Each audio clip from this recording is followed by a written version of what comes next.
अस्सलाम वालेकुम नाज़रीन, आज मैं आप लोगों के साथ ज़र्दे की रेसिपी शेयर करने लगी हूँ। ये बहुत ही मज़ेदार रेसिपी है। आप लोग इस रेसिपी को ज़रूर ट्राई करिएगा। और ज़र्दा बनाने के लिए हमने क्या करना है आप देख लें। इससे पहले कि वीडियो स्टार्ट करें, आप हमारे चैनल को सब्सक्राइब करें। ज़र्दा चावल बनाने के लिए सबसे पहले मैंने ये एक बर्तन में पानी लिया है और उसको बॉयल होने के लिए रख दिया है। अब इसमें मैं ये थोड़ा सा येलो फूड कलर शामिल करूँगी। ये आप कम ज़्यादा यूज़ कर सकते हैं।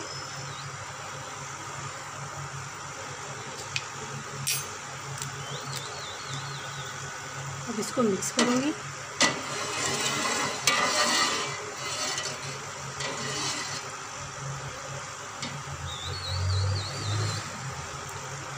जब पानी में बॉयल आ जाएगा तो हम इसमें चावल शामिल कर देंगे जो हमने 2 घंटा पहले से भिगो के रखे हुए हैं। इनका पानी निकाल के हम इसमें शामिल कर देंगे जब पानी में बॉयल आ जाएगा। पानी हमारा गर्म हो गया है। इसमें मैं ये चावल शामिल करूँगी। ये मैंने 2 घंटा पहले भिगो के रखे थे। ये 1 किलो चावल हैं। ये मैंने सेला चावल लिए थे।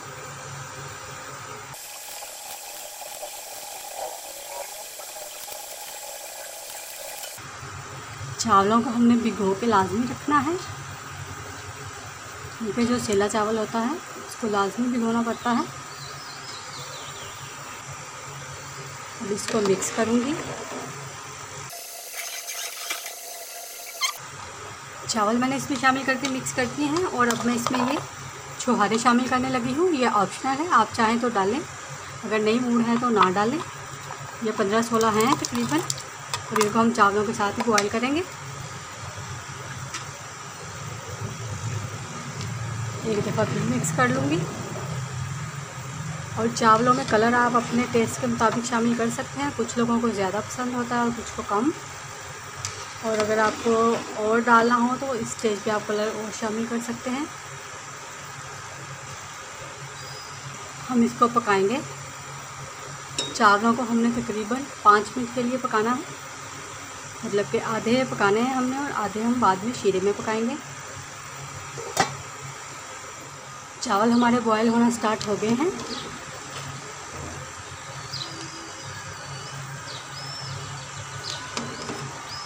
अब हम इसको दरमियानी आंच पे पकाएंगे।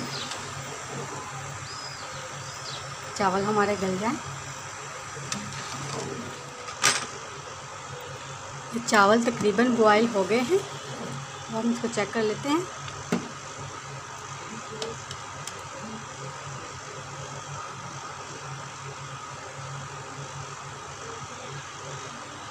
एक मिनट के लिए मैं और पकाऊंगी।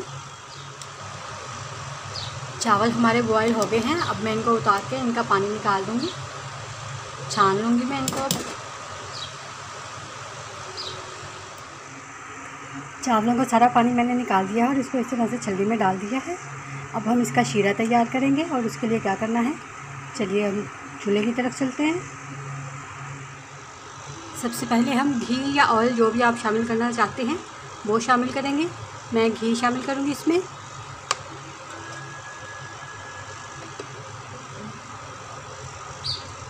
तकरीबन 1 कप के जितना मैं इसमें घी शामिल करूँगी। घी शामिल करने के बाद ये 5 अदद सब्ज़ इलायची हैं, ये शामिल करूँगी। आप इसको साबुत भी डाल सकते हो इस तरह खोल के भी। मैं खोल के शामिल करूँगी।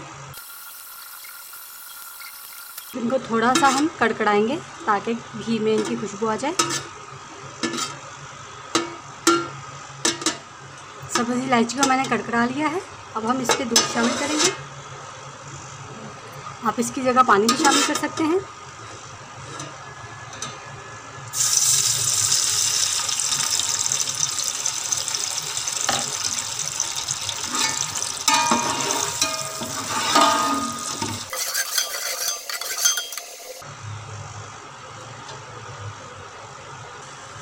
इसमें ये थोड़ी सी किशमिश है मेरे पास, इसको मैंने धो लिया है अच्छी तरह से, ये शामिल करूँगी।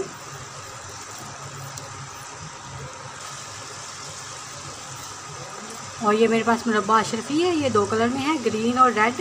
और ये थोड़ा सा नारियल है, इसको मैंने काट लिया है बारीक बारीक, ये शामिल कर दूँगी। इसको मिक्स करेंगे।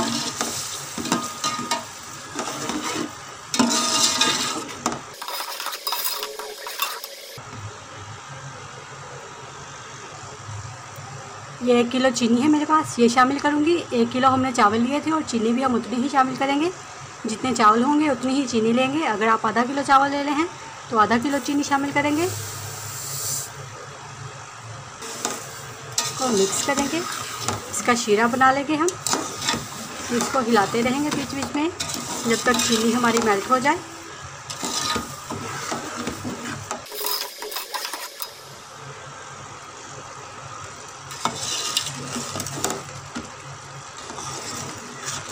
ये शीरा हमारा तैयार हो गया है, चीनी मेल्ट हो गई है। इसमें आधा कप दूध मैंने और शामिल किया था क्योंकि वो कम था। तकरीबन इसमें 1 गिलास दूध शामिल होगा। अब हम इसमें चावल शामिल कर देंगे।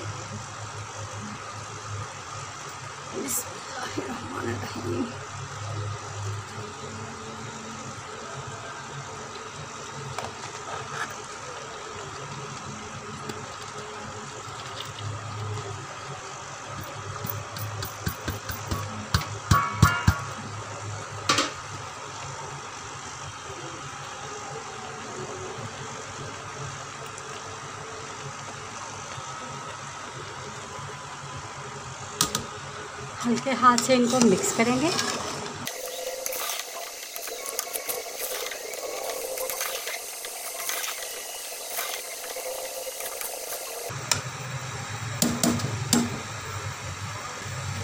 ये 2 चम्मच मेरे पास मिल्क पाउडर है। अगर आपके पास खोया है तो वो शामिल कर लें। मेरे पास नहीं था इसलिए मैंने मिल्क पाउडर शामिल कर रही हूँ मैं। इससे टेस्ट ज़्यादा अच्छा आ जाता है।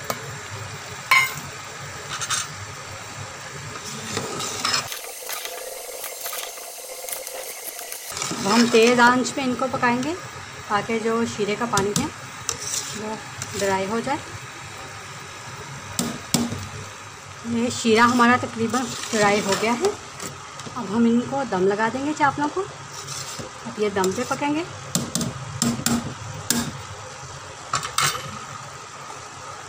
इस तरह से हम ढक्कन पे कपड़ा लगा के और इसको दम लगा देंगे। 20 मिनट के लिए हम इसको दम लगाएंगे। 20 मिनट के बाद चेक करते हैं। चावलों को दम लगाए हुए 20 मिनट हो गए हैं। अब हम इसको उतार लेंगे, चूल्हा इसका बंद कर देंगे। ये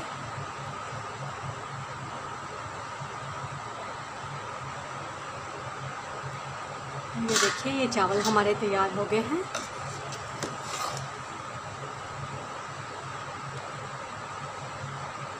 मैं इनको निकाल लूँगी।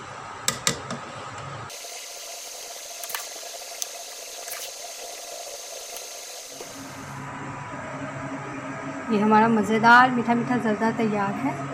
आप लोग इस रेसिपी को ज़रूर ट्राई करिएगा और अगर अच्छी लगे तो हमें कमेंट बॉक्स में कमेंट्स भी ज़रूर किया करें ताकि हमें पता चले कि रेसिपीज़ आपको कैसी लग रही हैं। और हमारे चैनल को सब्सक्राइब ज़रूर करें। उम्मीद है आप लोगों को रेसिपी अच्छी लगेगी। ज़रूर ट्राई करिएगा और दुआओं में हमें याद रखिएगा।